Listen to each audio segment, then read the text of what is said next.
before you open that bag of grass seed, stop. That brown lawn may not be as dead as it looks. And reseeding it now could mean spending money, water, and a weekend fixing the wrong problem. After a hot, dry summer, some cool season grasses can turn brown while the crowns and roots remain alive. But other brown areas may be genuinely dead, and the difference is not always obvious from the surface. So before we talk about seed, you need to answer one question. What is still alive underneath those brown blades? And even if part of the lawn really does need reseeding, there's another mistake that can ruin perfectly good seed before it ever has a chance to establish. Putting it where it cannot make proper contact with the soil.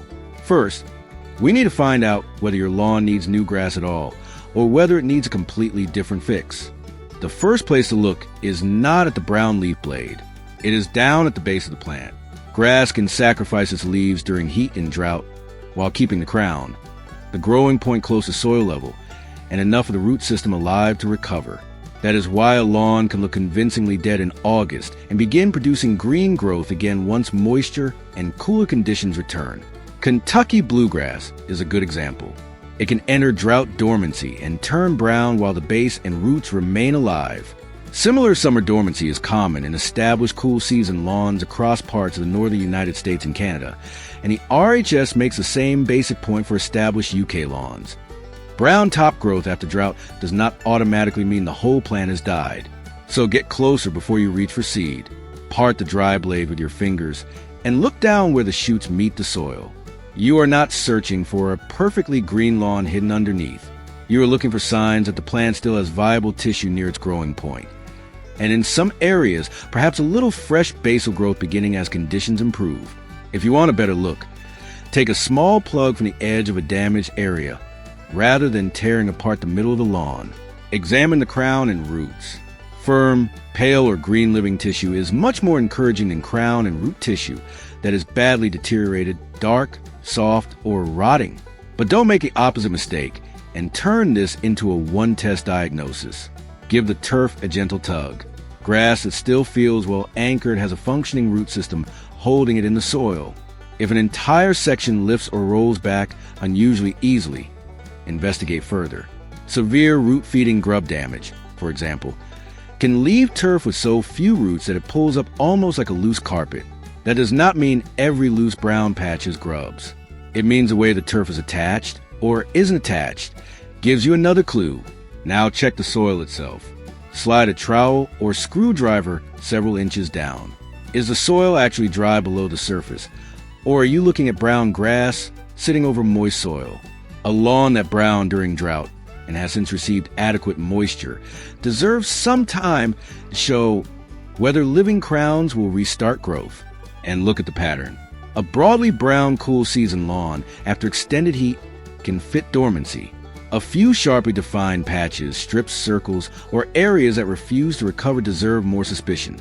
Disease, insects, chemical injury, mowing damage, drainage problems, and drought can overlap visually. So color alone is a poor diagnosis. That distinction can save you from reseeding grass that was capable of recovering on its own.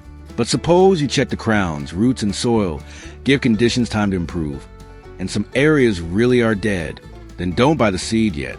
Because the question that matters now is not simply how do I replace this grass? It's why did it die here in the first place? That question changes everything, because new grass will be growing in the same place where the old grass failed. Start with a pattern of damage, and what happened immediately before it appeared. If browning developed across large exposed areas during prolonged hot, dry weather, drought, or heat stress moves higher on the list. But look for exceptions. Is one strip beside the driveway much worse? Is the grass greener where one sprinkler reaches and brown just beyond its arc? Does a lawn under a large tree struggle, while nearby open turf survives? Those differences matter because what looks like a grass problem can actually be an uneven growing condition problem. Now compare that with damage that appeared after something you did. Regular brown stripes or unusually sharp bands following fertilization can point toward uneven or excessive application. Herbicide injury can also create distinct patterns. And if the browning follows the high spots of an uneven lawn after mowing, check whether the mower has been cutting those crowns too closely. That lawn does not need a mystery treatment. It needs the cause removed before you ask new seedlings to survive there. Small isolated patches need the same discipline. Dog urine, for example, can leave damaged areas sometimes surrounded by darker green growth. But a circular patch is not automatically urine, just as a brown circle is not automatically a fungus.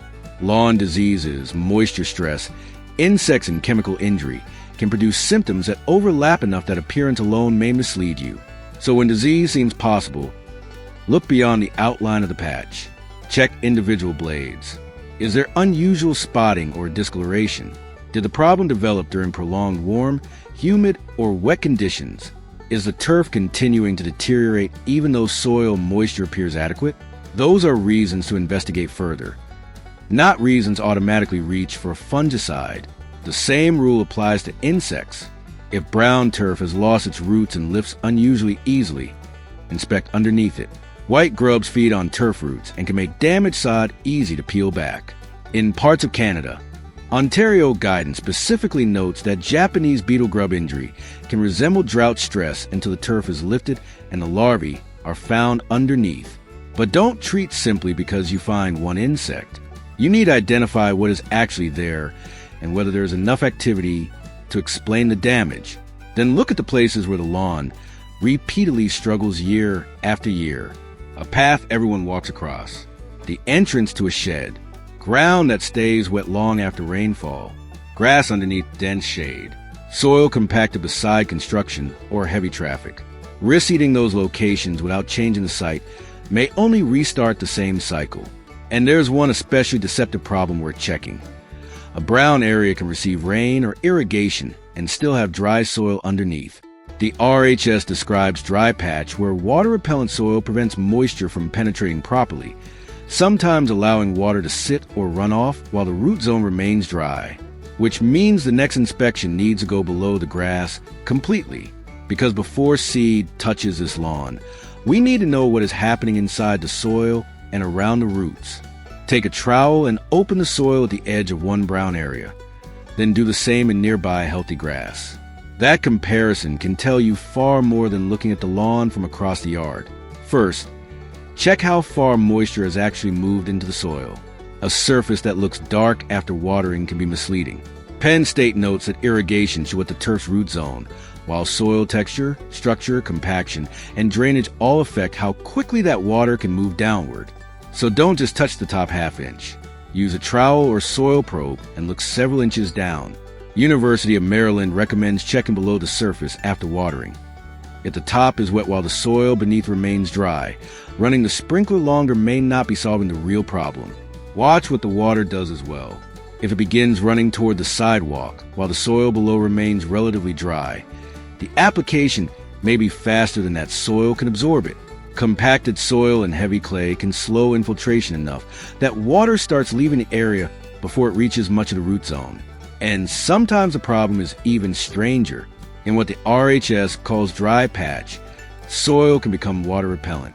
Water may run away, sit on the surface, or even form puddles while the soil underneath remains remarkably dry. Now compare that with the opposite condition. If a damaged section stays saturated long after the rest of the lawn has drained, investigate drainage and compaction. Prolonged waterlogging reduces the air available around roots and can eventually thin or kill susceptible turf. Heavy soil, repeated foot traffic, and previous construction activity can all contribute. You can also learn something from the roots themselves. Compare turf from the damaged area with healthier turf beside it. Are roots extending into the soil, or is most of the root system concentrated very close to the surface? Don't use root depth as a single pass or fail test. Grass species, soil irrigation, and growing conditions all influence rooting. But shallow, weak root zone is another reason to investigate the site before reseeding. Then test the sprinkler rather than assuming it covers what it appears to cover. Place several identical shallow containers across the questionable area and run that irrigation zone normally. If some collect much less water than others, you may have found why one section repeatedly browns. University of Minnesota uses the same catch-can principle when auditing home irrigation systems for uneven coverage. That's an important distinction. If the old lawn failed because water never reached the roots, compacted soil rejected it, or drainage kept those roots saturated, grass seed doesn't correct any of those conditions. And before we finally put seed down, there is another layer sitting between the seed and that soil that can make all of this preparation almost meaningless. And that layer is where many overseeding jobs go wrong. Take a small wedge out of the lawn and look at the profile from the side. Between the green shoots and the actual mineral soil, you may see a springy brown layer of partially decomposed stems, roots, and other organic material. That's thatch. A small amount is normal, and it can even provide some cushioning and insulation. The problem is an excessive layer that starts interfering with water movement, rooting, and, most importantly for us, the seed's ability to reach soil. University Turf Guidance specifically identifies excessive thatch as a barrier to successful overseeding. And don't confuse thatch with a few dry grass clippings sitting on top. Thatch develops largely from tougher plant tissues, such as stems and roots accumulating faster than they decompose. So before renting a machine, physically inspect a layer instead of assuming every brown, slightly spongy lawn needs dead hatching. Now imagine broadcasting new seed over a thick mat of dead material. You can water it carefully every day, but some of that seed may never make meaningful contact with the soil beneath it. Penn State emphasizes that when overseeding, seed needs both contact with soil and space to germinate and develop. For a small bare patch, the solution may be surprisingly simple. Rake away loose dead grass and lightly loosen the surface soil. That is very different from aggressively tearing through an entire lawn. If excessive thatch really is present, homeowners in the UK will often hear the term scarifying. The RHS recommends scarifying to remove accumulated thatch and debris, particularly as part of autumn lawn care. A springtime rake may be enough for a manageable area. Powered equipment can make sense on larger lawns, but aggressive dead hatching can leave turf looking rough and temporarily stressed. So it should not become an automatic step just because you're reseeding. Compaction is another issue entirely. If the soil is hard from repeated foot traffic, machinery, or years of use, core aeration may be justified. A core aerator actually removes small plugs of soil, creating openings that can improve rooting conditions and help seed reach soil. University of Maryland specifically recommends core aeration for compacted, heavily trafficked turf and notes that it can improve seed-to-soil contact before overseeding. But aeration is not a cure for everything. It won't fix a lawn that remains chronically waterlogged because of a larger drainage problem. And you should not aggressively aerate severely drought-stressed or dormant turf simply because the calendar says it's lawn renovation season. Aeration is best performed when the desirable grass is actively growing and able to recover. That last detail leads directly to the mistake that can undo every bit of preparation we've covered. You've diagnosed a lawn. You've opened the soil. You've created a place for seed to establish. But is this actually the right time to put seed down? Because the advice that fall is the best time to seed leaves out one very important question. Fall for which grass and fall where? For a cool season lawn, late summer into early fall really can be an excellent seeding window. The soil is still warm enough for germination. Temperatures are beginning to moderate, and seedlings have time to establish before winter. Penn State describes late summer as the optimum period for a cool season seeding in much of Pennsylvania, while Minnesota Extension narrows its local window to roughly mid-August through mid-September. But notice what just happened. Two places in the same country already have different recommendations. Move farther north into Canada, and the useful fall window can become shorter still. University of Saskatchewan Guidance considers late summer and early fall suitable on the prairies, but also emphasizes that grass seed germination depends on sufficiently warm soil. So instead of asking, is September good for grass seed? Ask a better question. How much growing weather will my seedlings have after they germinate? Because germination is only the beginning. Young grass still needs time to develop before cold conditions shut growth down. Waiting until the lawn finally looks bad in late fall, and then throwing seed over it may put you past the useful establishment window, even though the seed bag itself is perfectly good.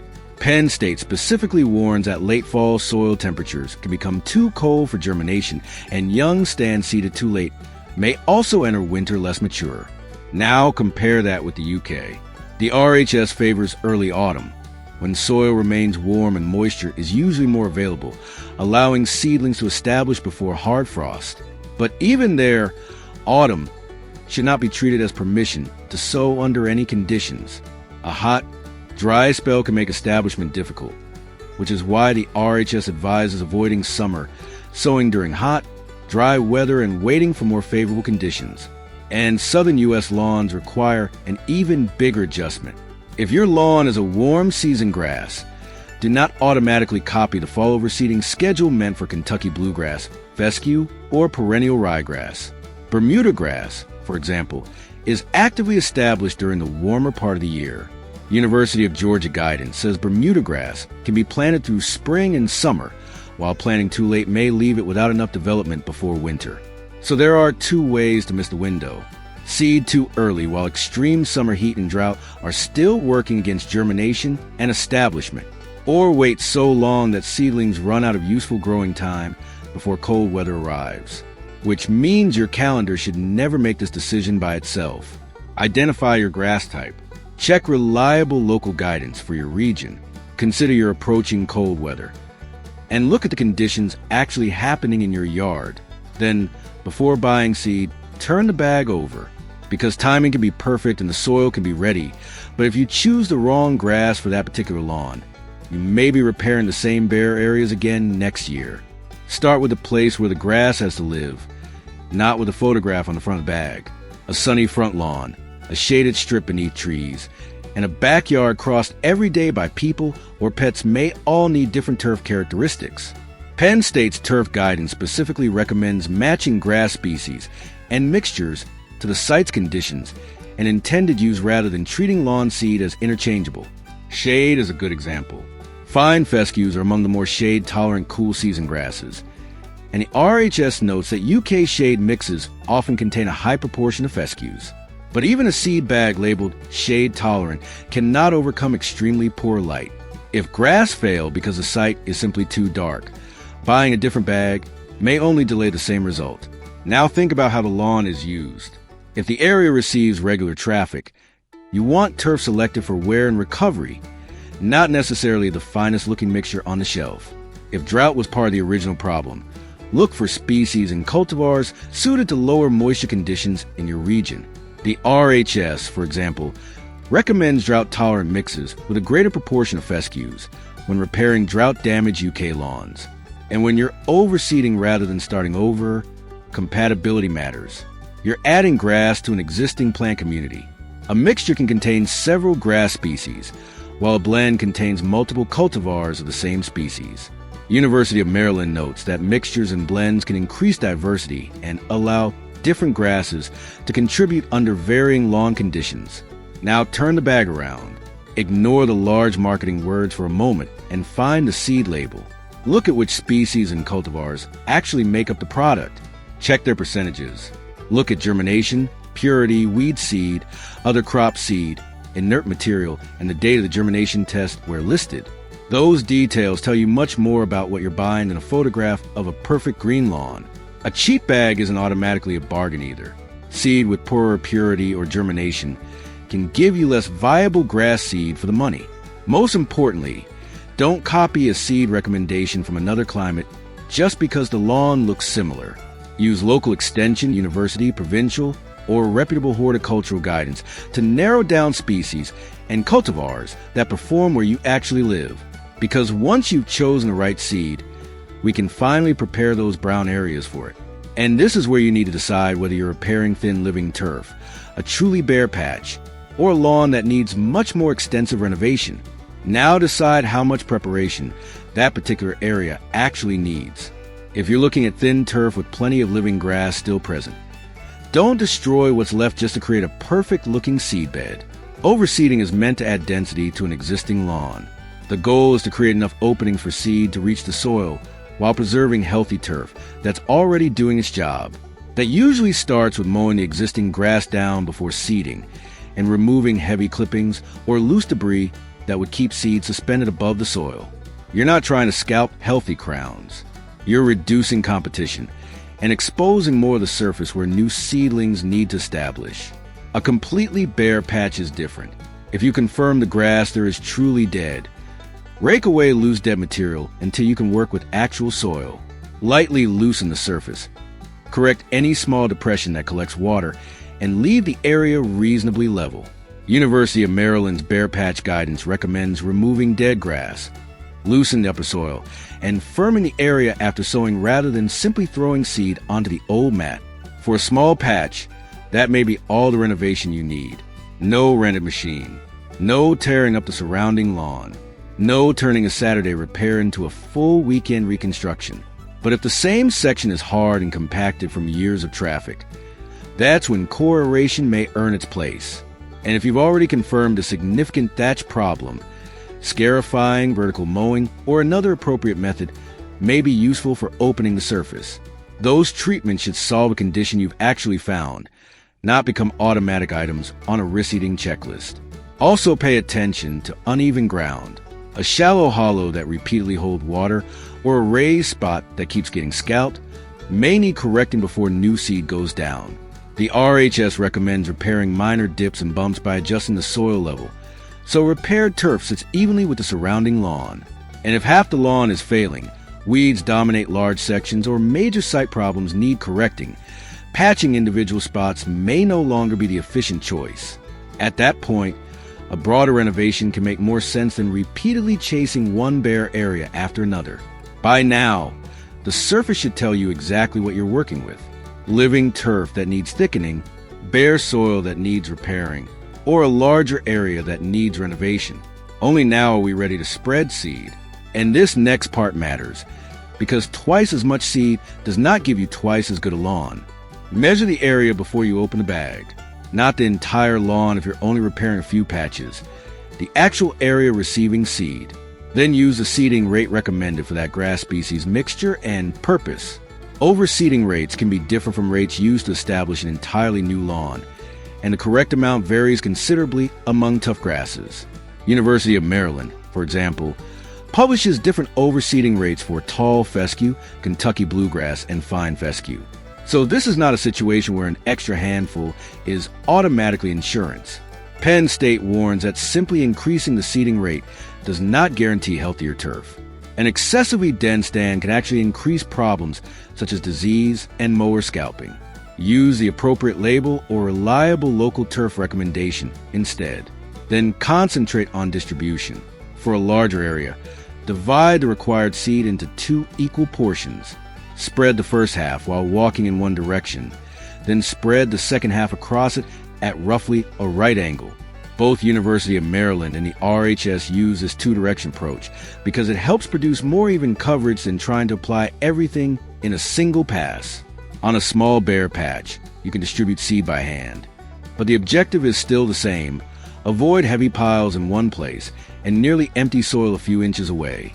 Now look down. If you can still see seed resting on a cushion of dead grass instead of touching soil, the job isn't finished. Good seed-to-soil contact is essential for germination on prepared patches.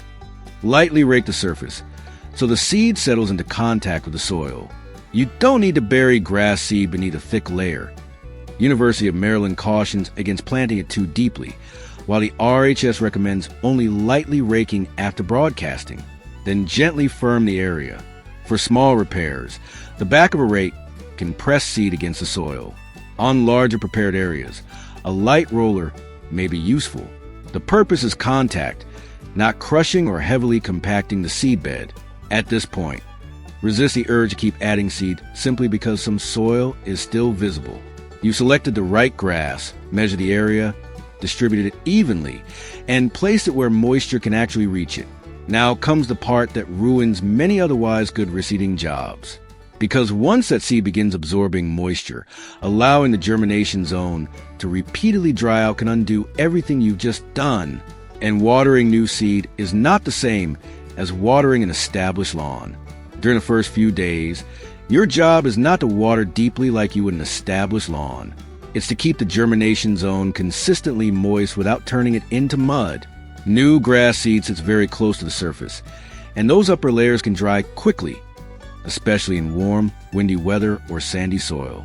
University of Maryland notes that newly seeded areas may sometimes require several light waterings during hot, dry, windy conditions, while cooler or rainy weather can reduce that dramatically. That's why I would not give you a rule like Water exactly twice a day. Your soil, temperature, wind, rainfall, shade, and grass species all change the answer. Watch the seedbed instead. If it's drying before germination is established, it needs moisture. If water is puddling, running off, or the soil remains saturated, you're applying too much. And once seedlings begin developing roots, change the strategy. Gradually water less often while allowing moisture to penetrate farther into the root zone. University of Maryland specifically recommends decreasing watering frequency as seedlings mature while increasing how deeply the soil is moistened. That transition matters. If you keep treating established young grass exactly like ungerminated seed forever, you encourage the root system to remain dependent on moisture near the surface.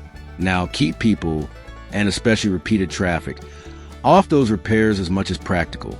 Young seedlings tolerate wear poorly. Penn State describes traffic tolerance during establishment as extremely low, and Maryland recommends restricting traffic until a new turf has developed enough to withstand it. Then comes the first mowing. Don't mow just because you see green. Wait until the grass is tall enough that you can remove no more than about 1/3 of the blade at the first cut. Use a sharp mower, and make sure ground is firm enough that the wheels aren't creating ruts or pulling seedlings from soft soil. And if you've seeded in autumn, watch the leaves. A heavy layer of fallen leaves can block light and smother young turf. So remove them carefully rather than allowing a wet mat to sit over the seedlings. Penn State specifically warns that fall-seeded turf beneath trees should be kept free of leaves. Finally, don't assume new grass automatically needs another dose of fertilizer. If nutrients were applied during establishment according to a soil test or appropriate local guidance, additional fertilizer may not be needed immediately. Requirements and legal limits also vary by location. At this point, you've done nearly everything people associate with reseeding. But before we finish, there's one final decision that can save you from doing all of this again next season. Because a repaired lawn is not necessarily a solved lawn. And that final decision is one many lawn repair guides skip. Should grass actually be growing in every area you're trying to repair?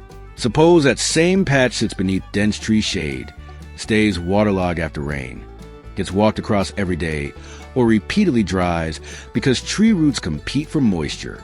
You can prepare it perfectly. You can buy excellent seed. You can get beautiful germination and still be back in exactly the same place next year.